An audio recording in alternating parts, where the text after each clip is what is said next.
All right, welcome back to another episode of the That's My Dad podcast. We got a great guy here with an incredible story. Arthur Crumpler is our guest today, and I've decided that what I need to do today is to just be quiet because this guy has a story. I've heard it, but I think your story, Arthur, is a story that the whole world needs to hear, and it couldn't come at a better time in our society. But you never knew your dad. No, never knew him. So I just want you to you're an incredibly successful guy now. We'll get there in a little bit. You've endured tons of tragedies. I want to share some of that, but I just want to take you back to just being a poor kid in a single mom home, and just let you run with it. Okay. Grew up in Atala. Sometimes we jokingly refer to it as L.A., Lower Atala. Lower Atala. Here in Alabama. And the irony of growing up poor, you hear all the cliches. Well, that was me. I was this little poor kid from the hood. I was happy, though. I was poor, and it was all good. You know, I was just a little poor kid. I guess you could say my story started after I finished high school. My mom was tough. She didn't play, okay? So when she said, if you create a problem, you're going to solve it on your own. She had a philosophy, you go to jail, you get yourself in jail, you're going to get yourself out.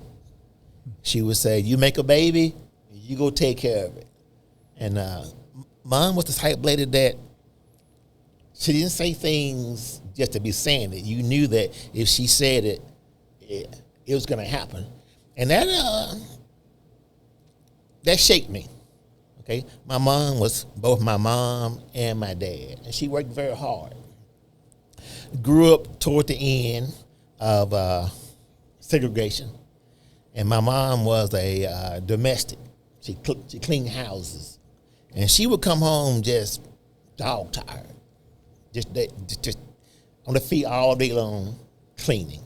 And last thing she wanted to do when she came home was cook and clean. So she had a philosophy. The food's in the refrigerator. You go figure out what to do with it. As a result, I learned how to clean. I learned how to cook. Okay? Moving forward, I'm getting ready to finish high school, Scott. And my mom had another little philosophy. When you turn 18, you're getting out of here. And she's going to throw your plate in the fire. No need for it. That's one less headache for her. So I was really thinking, oh, man, what am I going to do? Mom's going to put me out. I'm almost 18. I just graduated. My life really started at this point. And I was literally walking down the street, kicking a can, and a friend of mine drove by. This is a friend that had been a lifelong friend, and we shared a similar background. But he did have a dad, and he had a mom, so that was pretty impressive to me. His dad was a little country. In fact, his dad owned a tractor, and his dad made money by plowing people's gardens. So I thought that was cool. But like me, he was poor. It's all good. So it was two little friends that were poor hanging out. So I'm walking down the street, and I'm literally kicking a can. He pulls up, say, hey, what you doing? I said, I'm just hanging out.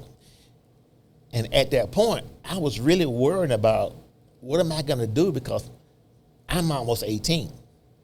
And in my household, when you're 18, you go get your own place. You get your job, you get out, you get your own place. So I was literally pondering my future and worrying about my future because, hey, I'm almost 18. He says, come on, ride with me. I said, where are you going? He says, I'm going over to Gaston State and pay my tuition. That's a junior college, community college. Gaston State Junior College. This year was 1975, and the school was about 10 years old. And I went to the campus for the first time. I'd never seen anything so pretty in my life.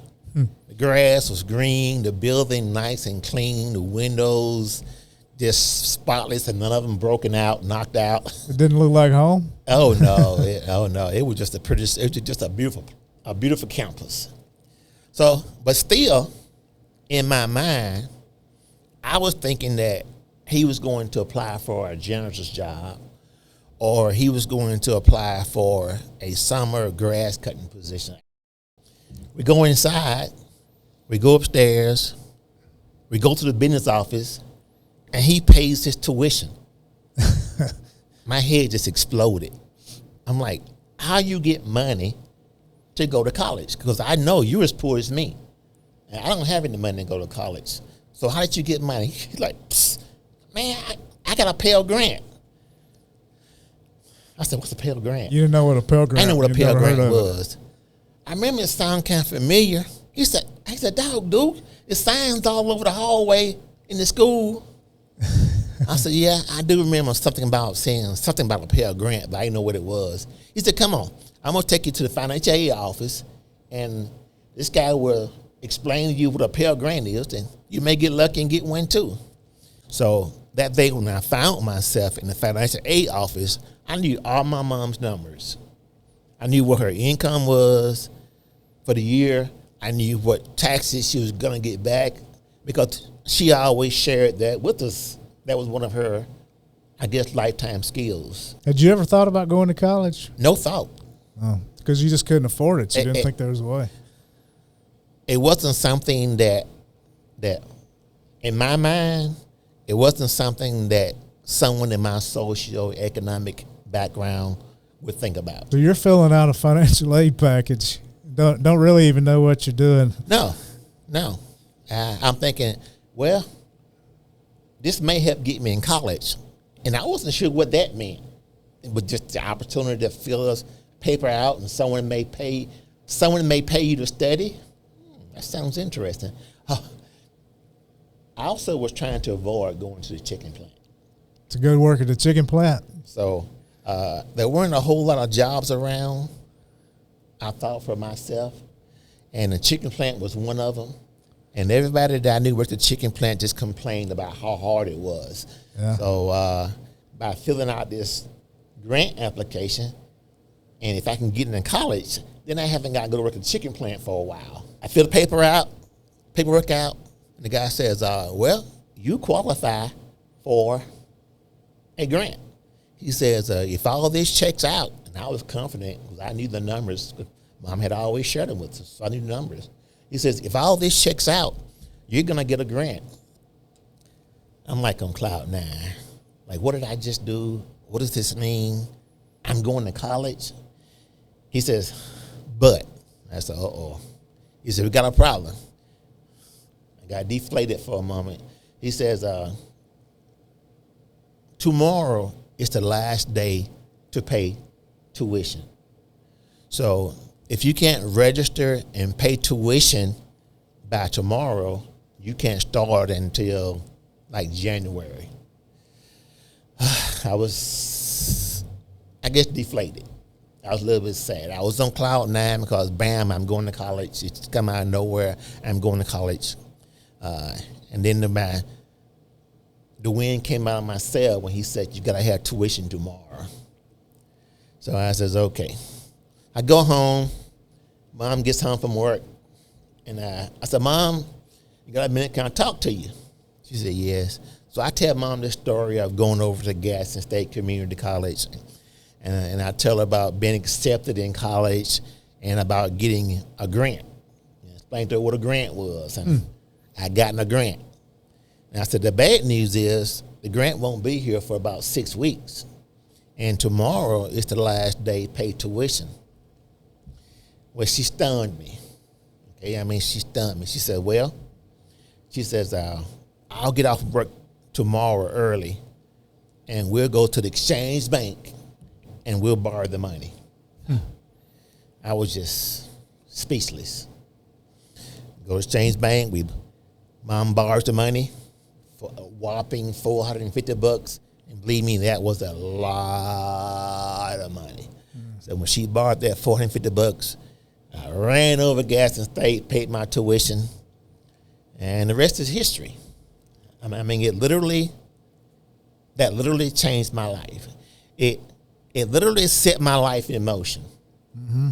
Okay, the direction that my Savior had for me, that I had no idea He had for me, began to take shape.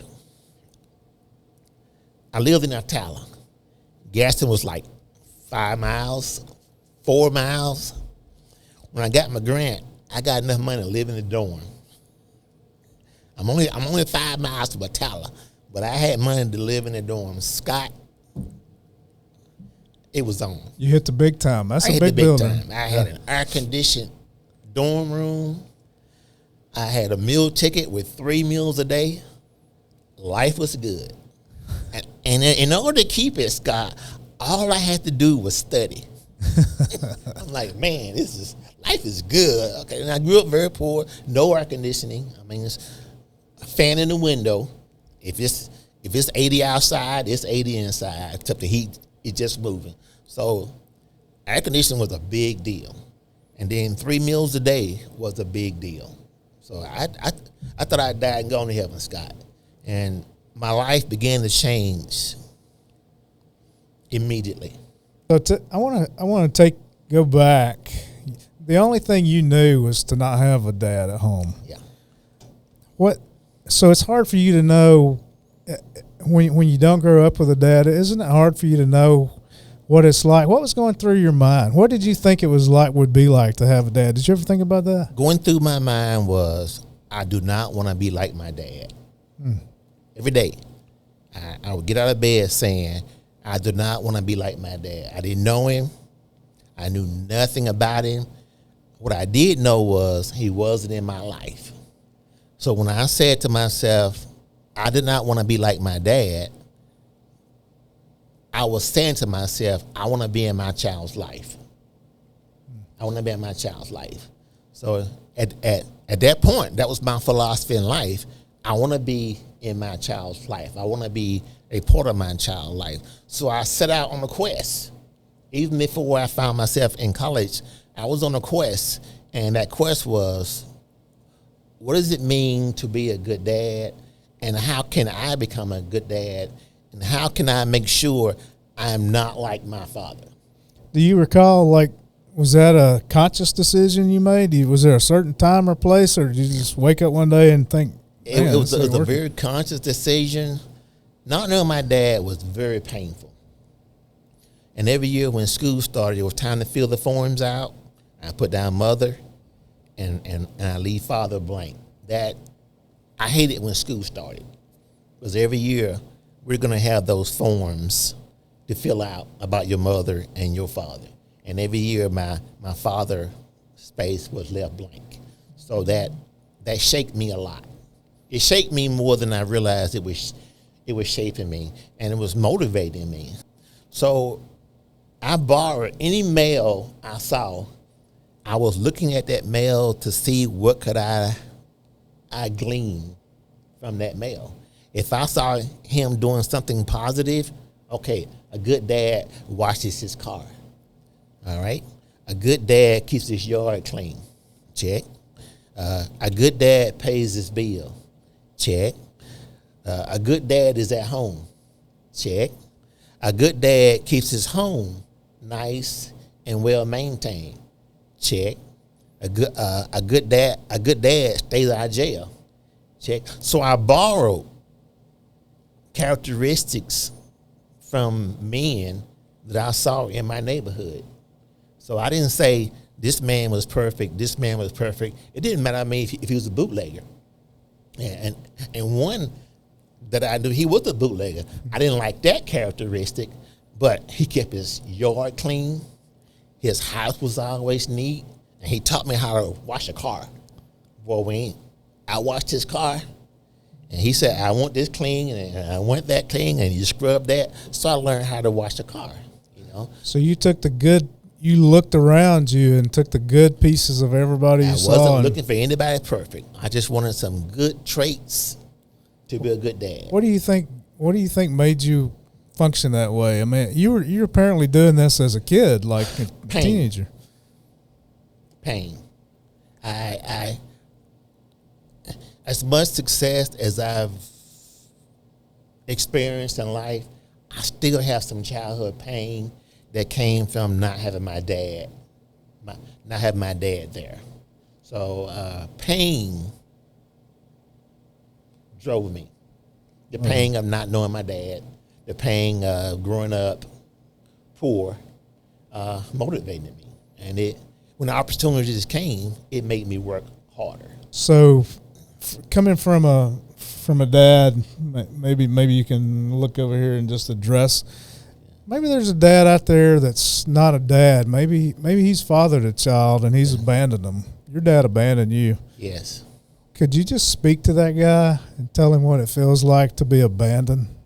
I'm going to tell you, it's the worst pain on the planet. And I was lucky I didn't get angry and attack the world. I took my pain and went within.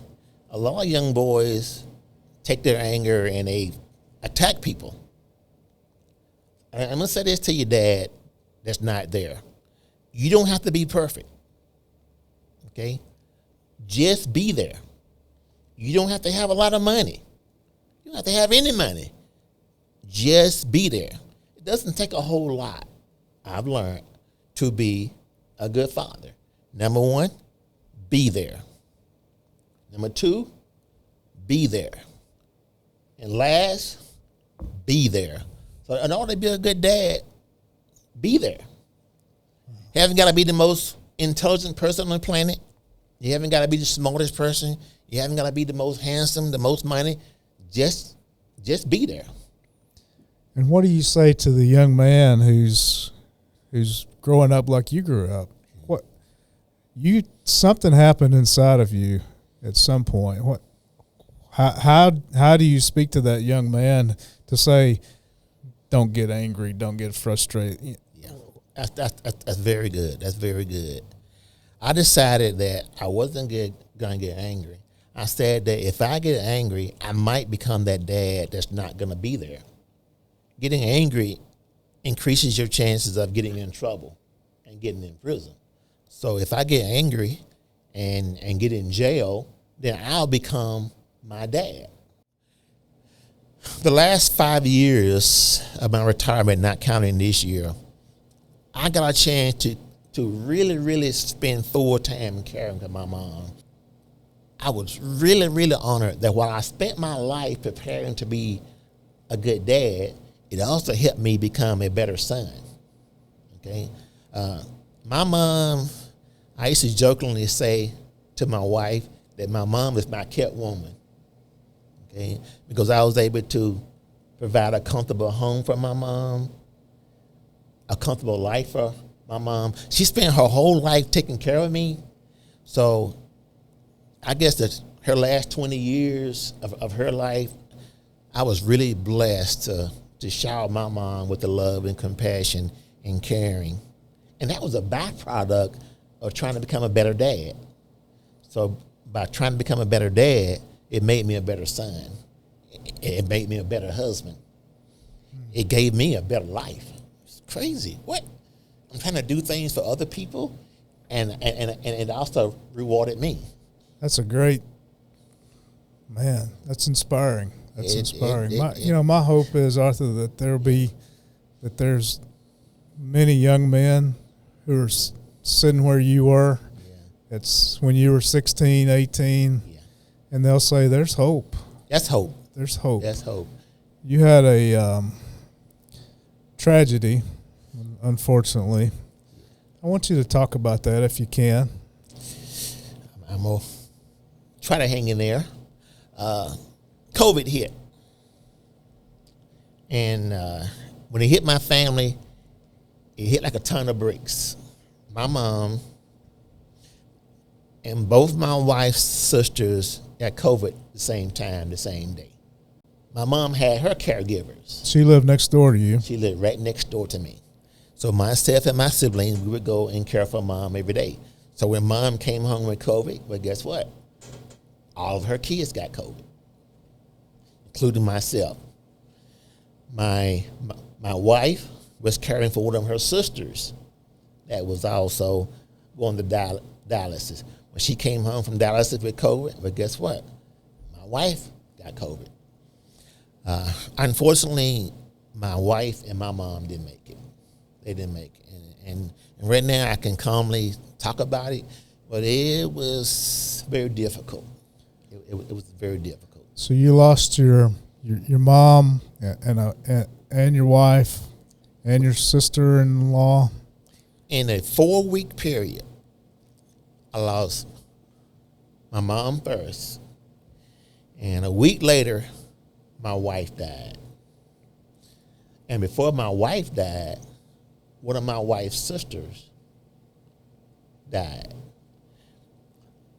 And about 2 weeks after that, the husband of one of my wife's sisters died.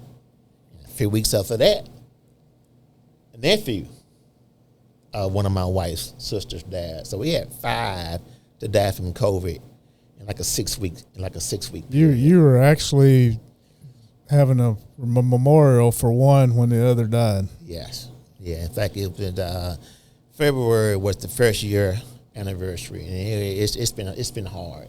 You've had hard. It's been very hard. My wife and I, we were together for over 40 years, so we weren't just husband and wife. We were habits. Yeah, we had been together. I was with her more than my life. More time I spent as alive, I spent it with my wife. So it's been pretty rough. Difficult. And your mom had lived next door. My mom lived next door. Wow, it's a heartbreaking story, but I admire the courage you've had to. Yeah, I guess you didn't have much choice, but that's where having a personal relationship comes in with the Savior. Because if not, I know I'd be stone crazy, or I'd be done jumped off the creek, off a bridge somewhere, because my whole world, fell apart in a few short weeks.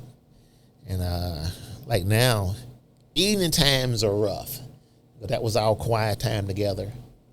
And I guess my daughter finished college, 97.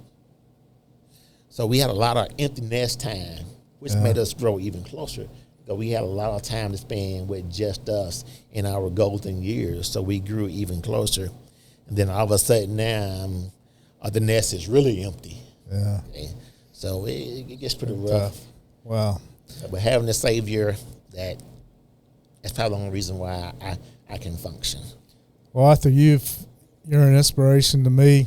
You know that. Well, I'm just honored. I selected you to serve on the board of directors at Eagle Rock Boys Ranch, and you served for a number of years because I think that you're an inspiration, and it's a story that a lot of people need to hear. And not only were you a great son and a great husband, you've been a great dad. I try. So that was my goal. Our production guys, they sneaked behind your back and got a little video from your daughter.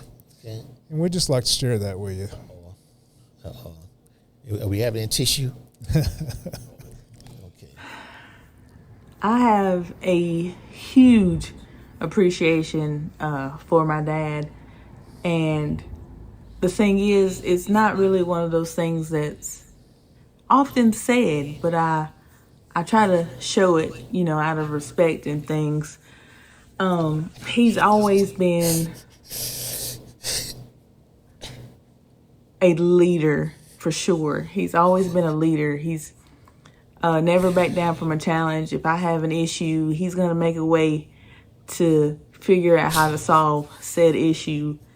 And even with what we've gone through the past couple of years, he losing his mom, and then a couple weeks later, his wife, in the midst of a couple of other family members passing, he still has stepped up and been the dad that I've needed him to be. And I just absolutely love that. And it's been hard. I can tell he has his days, but he yet pushes through and never stops and never gives up. And that's what that's what I love about him, and I appreciate it so much, everything he does for me, and I just thank you.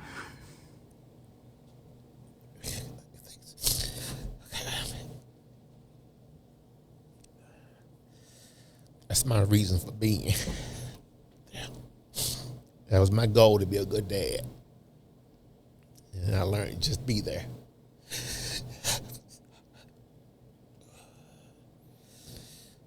Trying not to fall apart. Arthur, you're an inspiration to a lot of people. And my hope and my reason for inviting you here is because the world needs to hear your story. There are a lot of young men that need to hear that there's a way. They can make it. And you're living proof. Just be there. Just be there. Just be there. Nothing fancy. Just be there. Thank you. I can't think of a better way to end. Thank you for being here.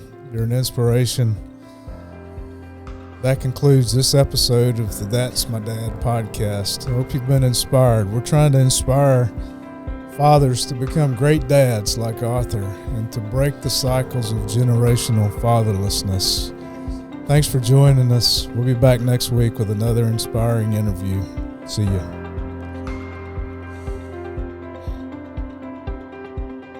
Thanks so much for tuning in today. This has been the That's My Dad podcast with our host, Scott Hilton, where we're on a mission to break the cycle of generational fatherlessness and inspire fathers to become great dads. We'll be back here every Monday night at 6 p.m. We'll see you then.